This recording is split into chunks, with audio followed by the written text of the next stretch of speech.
Malls और चमचमाते विदेशी food chain counters पे मन लगाकर लाइन लगाने वाले फ्राइड चिकन, पिज्जा और बर्गर के शौकीनों, ये वीडियो आप सबके लिए खास बनाया जा रहा है।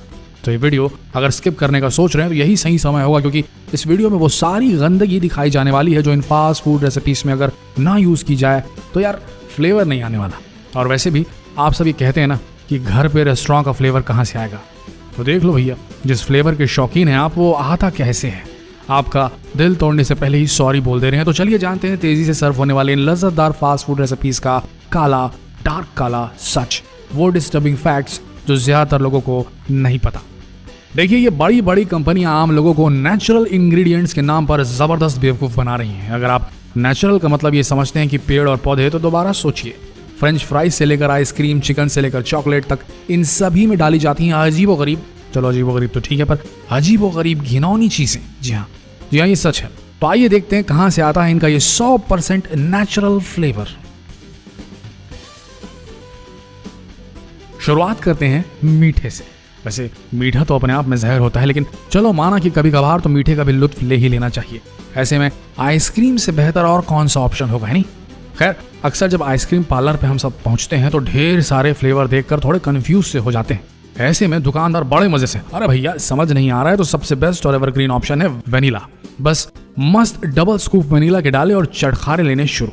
लेकिन रुक जाइए थोड़ा, जब आपको पता चलेगा कि कितना नेचुरल, कितना प्राकृतिक है ये वेनिला फ्लेवर, तो आपकी प्रकृति और आपके चेहरे की पूरी आकृति चेंज हो जाने वाली है। ये जो वेनिला फ्लेवर है वो एक कैस्टोरियम नाम के कंपाउंड से आता है। अब मजे की बात कहें या दुख की बात समझ नहीं आ रहा है, पर आपको जैसे ही पता चलेगा कि ये कैस्टोरियम नामक पूरी तरह से नेचुरल चीज आती कहां से है, तो आप फुल ऑन स्टम्प्ड हो जाएंगे। कैस्टोरियम दरअसल बीवर नाम के जानवर के गूदे के पास के ग्लैंड से सिक्रीट होता है। फ्रॉम गूदा टू द आइसक्रीम। अब आप समझ लीजिए कितना ज्यादा नेचुरल है वेनिला फ्लेवर। जब कैस्टोरियम को बीवर की यूरिन में मिक्स किया जाता है तो बिल्कुल वेनिला फ्लेवर की तरह स्मेल करता है। हो गया नेचुरल फ्लेवरिंग सब्सटेंस। नहीं, मैक्सिमम कंपनीज जो वनीला का नेचुरल फ्लेवरिंग सब्सटेंस डालती हैं वो इसी को यूज करती हैं। तो अगली बार जब आप वनीला फ्लेवर का कुछ भी लें तो बीवर को याद करना बिल्कुल ना भूलें। अगला है बियर। पानी और चाय के बाद बियर दुनिया की सबसे ज्यादा बिकने वाली लिक्विड बेवरेज है। अगर आप वेजिटेरियन हैं और फिर भी बियर पीते हैं तो शायद आपको ये बात जानकर बहुत परेशानी होने वाली है। ये 7000 सालों से मार्केट में चल रही है, लेकिन इसको बनाने का तरीका आज के दौर में बिल्कुल बदल चुका है। बियर जैसे पहले साफ सफाई से वेजिटेरियन रूप से बनती थी, सारे इंग्रेडिएंट्स को फर्मेंट करके फ्रेश वेसल में डाल करके फ्रेश रख के बनाई जाती थी, अब वैसे नहीं बन रही है। अब केमिकल फॉर्मूलेज आने के बाद में ज्यादा बेहतरीन तरीके से मार्केट करने के लिए लोग एक से एक चीज इसमें मिक्स करने लगे, जैसे कि आइसिन ग्लास। आजकल की बियर्स में बहुत से ब्रांड्स में आइसिन ग्लास का इस्तेमाल हो रहा है ताकि बियर क्लियर दिख सके एकदम। पर आइसिन ग्लास है क्या, आपको बता दें, दिल तोड़ने वाली बात है। आइसिन ग्लास असल में मछली के सूखे हुए मूत्राशय का चूरा है। दिल जरूर टूटा होगा, लेकिन ये है तो वही। तो अब जब भी आप बियर पी रहे हैं तो सोच के चलिए कि आप मछली के सूखे हुए मूत्राशय का चूरा भी साथ में खींचे पड़े। तो अगर अगली बार पीना चाहते हैं तो भाई आपकी मर्जी, देखिए आगे बढ़ते हैं। नेक्स्ट बात करते हैं रेड फूड कलर की। मार्केट में अधिकतर लाल दिखने वाली चीजें जैसे कैंडीज, बिस्किट्स, केक, जूसेस, यहाँ तक कि लिपस्टिक पर लाल रंग का जो इंग्रेडिएंट चढ़ता है वो किससे मिलता है ये जानेंगे तो आपके मतलब क्या बोलना चाहिए, होश पूरी तरीके से उड़ ही जाएंगे। सन 2012 में ये इंग्रेडिएंट स्टारबक्स की फ्रेपेचिनो में भी पाया गया था। मतलब इतने बड़े जो क्या बोलना चाहिए फूड चेन है वहां भी मिला था ये, जिस पर लोगों ने खूब हंगामा किया था। हालांकि बाद में स्टारबक्स ने इसका यूज करना बंद कर दिया था। इस इंग्रेडिएंट का नाम है कार्माइन, जिसे रेड फूड डाई भी कहते हैं, और ये so called natural red colour बनता है तो नेचुरल, लेकिन कैसा नेचुरल, प्लांट नेचुरल या एनिमल नेचुरल। ये असल में जो है कार्माइन जो कलर है रेड कलर का, ये क्रश्ड इंसेक्ट यानी कि कुचले हुए स्पेशल किस्म के कीड़ों से इसका रंग मिलता है। लिपस्टिक में भी लगता है, सोच के देखिए। अगर आप इस बात को हजम नहीं कर पा रहे हैं तो खुद इस तरह लाल दिखने वाली चीजों के इंग्रेडिएंट्स को चेक कीजिए, जिसमें आपको मिलेगा नाम carmine, red dye food, cochineal extract. अब देखिए ये मिल ही जाएगा। ये तीनों उसी कॉकिनियल कीड़े के अलग अलग नाम है। कॉकिनियल कीड़ों को सुखाकर कुचलकर मिक्सर में सोक किया जाता है, जिससे कि ब्राइट रेड कलर बनता है। 1 पाउंड के लिए ऐसे 70,000 कीड़ों को कुचला जाता है। आप समझ लीजिए आप क्या ले रहे हैं, क्या खा रहे हैं, और लाल कलर की चीजें क्या क्या हो सकती हैं। आगे बढ़ते हैं। अगली बात कर रहे हैं आपके सबसे फेवरेट, बच्चों के सबसे फेवरेट और मोटे लोगों के लिए खास जो रहता है, बहुत ही पसंद उनको रहता है, वो है पोटैटो चिप्स।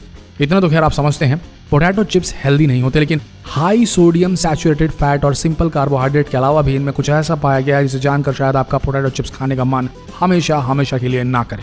वो केमिकल कंपाउंड है sodium bisulphide. Sodium bisulphide cosmetic products, यहाँ तक कि टॉयलेट क्लीनर में भी इस्तेमाल होता है। टॉयलेट क्लीनर, पोटैटो चिप्स, क्या कॉम्बिनेशन है। सोडियम बाइसल्फाइड एक प्रिजर्वेटिव है जो चिप्स को लंबे समय तक खराब नहीं होने देता और टूटने से भी बचाता है। हेल्थ एजेंसीज का कहना है कि चाहे बहुत थोड़ी सी क्वांटिटी में सोडियम बाइसल्फेट सेफ है, लेकिन फिर भी ये फ्रूट्स वेजिटेबल के साथ बहुत जल्दी रिएक्ट करता है। यहाँ तक कि 1986 में जब सोडियम बाइसल्फाइड को फ्रेश फ्रूट्स और वेजिटेबल्स पर लगाया गया तो उनको खाकर 13 लोगों की उसी वक्त मौत हो गई थी। इनमें से काफी लोग एस्थमेटिक पेशेंट्स भी थे। पोटैटो चिप्स बनाने वाली कंपनी का कहना है कि जब तक उन्हें इसका कोई बेहतर सब्स्टिट्यूट नहीं मिल जाता वो इसके बिना अपना प्रोडक्ट नहीं बना सकती। तो भैया देख लो, अब अगर खाना है पोटैटो चिप्स तो संभल के खाओ। रहता है उसमें ये जो हम बता रहे थे अभी जो नाम था, लेकिन समझ लो भैया ये खाना ठीक नहीं है आप सबके लिए। आगे बढ़ते हैं। अगली बात कर रहे हैं प्रोसेस्ड ब्रेड की। मार्केट में मिल रही फैंसी ब्रेड्स रेस्टोरेंट में जो मिलती है, एक से एक अलग अलग फ्लेवर की मिलती है। चॉकलेट फ्लेवर और फ्रूट फ्लेवर जो ब्रेड्स मिलती हैं और साथ में आपके केक्स जो मिलते हैं, इसमें एक स्पेशल चीज़ मिलाई जाती है, नाम है L-सिस्टीन। कमर्शियली L-सिस्टीन कंडीशनर की तरह इस्तेमाल होता है ताकि ब्रेड बहुत ज़्यादा सॉफ्ट हो जाए। अलग अलग शेप में, यहाँ तक कि बिस्किट्स और बाकी सारी चीज़ों में भी इससे इस्तेमाल होता है। वैसे L-सिस्टीन के साथ प्रॉब्लम क्या है? प्रॉब्लम ये है कि L-सिस्टीन को एक्सट्रैक्ट किया जाता है बालों से। जी हाँ, बालों से। रिपोर्ट्स में पाया गया कि चाइना के सैलून में कटे हुए बालों को जमीन से उठा के उनको एसिड में डिसॉल्व करके L-सिस्टीन एक्सट्रैक्ट किया जाता है, चूसा जाता है उन बालों से ताकि कमर्शियल ब्रेड बन सके। यूएसए में L-सिस्टीन को डक फेदर से बनाया जाता है, ना कि बत्तखों के बालों से बनाया जाता है, लेकिन हमारे इंडिया में जो माल आता है L-सिस्टीन वाला वो आता है चाइना के बालों से। अब आप समझ लो, चाइना इंसानी बालों से। तो अब जब भी आप ये सब खा रहे हैं तो देख लीजिए L-सिस्टीन डला है कि नहीं डला है। डल गया तो फिर आप देख लीजिए, आप चीनियों के बालों का जो शोरबा है वो मस्त मिक्स करके खा रहे हैं। अब आगे बढ़ते हैं। अगला है च्युइंग गम। इतिहास की माने तो ह्यूमंस जो हैं, हम इंसान जो हैं, च्युइंग गम आज से 5 से 9,000 सालों से चबा रहे हैं, लेकिन च्युइंग गम को बनाने के लिए जो इंग्रेडिएंट्स पहले यूज़ किए जाते थे आज उनसे बिल्कुल अलग है। पहले दिनों में च्युइंग गम जो होती थी वो बोलना चाहिए कि आपको पेड़ से निकलती थी। आजकल बहुत ही रेयर कंपनी है जो पेड़ के अंदर से च्युइंग गम बनाती है। जो इंग्रेडिएंट्स पेड़ों से मिलते हैं उनसे च्युइंग गम बनाती है। मैक्सिमम कंपनीज एक सिंथेटिक इंग्रेडिएंट का इस्तेमाल कर रही हैं, जो रबर जैसा मटीरियल जिसका नाम है पॉलीआइसोब्यूटेनिल। ये वही मटेरियल है जिससे टायर ट्यूब्स मैन्युफैक्चर होते हैं। पॉलीआइसोब्यूटिलिन को फूड ग्रेड प्लास्टिक के साथ मिक्स करके च्युइंग गम बनाए जा रहे हैं। पॉलीआइसोब्यूटिलिन को यूज करने का रीजन यही है कि बहुत इजीली अवेलेबल है और इससे च्युइंग गम सस्ते में बन के तैयार हो जाती है। तो आप देख लो भैया, आप क्या चबा रहे हो। ये मैन मेड पॉलीमर है, आप इसे चबा रहे हैं, टायर ट्यूब में भी लगता है। तो देखो भाई क्या चबा रहे हो आप। आगे अब इसके बाद जो सबसे बेहतरीन है वो है चिकन नगेट्स। अब हम यहाँ किसी चेन का स्पेशल नाम तो नहीं लेंगे, लेकिन जहाँ जहाँ आपको चिकन नगेट्स मिलते हैं वो बनते कैसे हमको बता दें आपको। इसका प्रोसेस ऐसा है कि ये चिकन को मैकेनिकली सेपरेट करते हैं। बेसिकली चिकन को लार्ज ग्राइंडिंग मशीन्स में डाला जाता है, जिससे कि चिकन की चटनी सी बन जाती है। इसमें चिकन के सभी पार्ट्स होते हैं, जैसे कि चिकन की हड्डी, आंखें, चोंच सब रहता है। मतलब कि जो पार्ट्स आप नहीं खाना चाहेंगे वो भी रहता है। इसे और फिर बेहतर बनाने के लिए इस मिक्सचर को अमोनिया गैस के चेम्बर से पास किया जाता है ताकि अगर कोई वेस्ट में कोई बैक्टीरिया वगैरह है तो वो मर जाए। फिर नगेट्स को आर्टिफिशियल कलर करते हैं ताकि वो अजीब सा दिखने वाले पिंक कलर हट जाए। और क्या आप जानते हैं कि रेस्टोरेंट में मिलने वाले चिकन सॉसेस जो होते हैं वो इतने शाइनी कैसे होते हैं? वो इसलिए होते हैं क्योंकि जो शाइनी पार्ट है वो बनता है एनिमल इंटेस्टाइन से, आंतों से। और तो और ये आजकल काफ़ी नोन है कि जो चिकन के पार्ट्स यूज़ में नहीं आते उनको मिक्स करके ही बनाए जाते हैं चिकन सॉसेज। तो अब जब चिकन सॉसेज खाएंगे तो देख लीजिए आप चिकन का क्या क्या खा रहे हैं ना।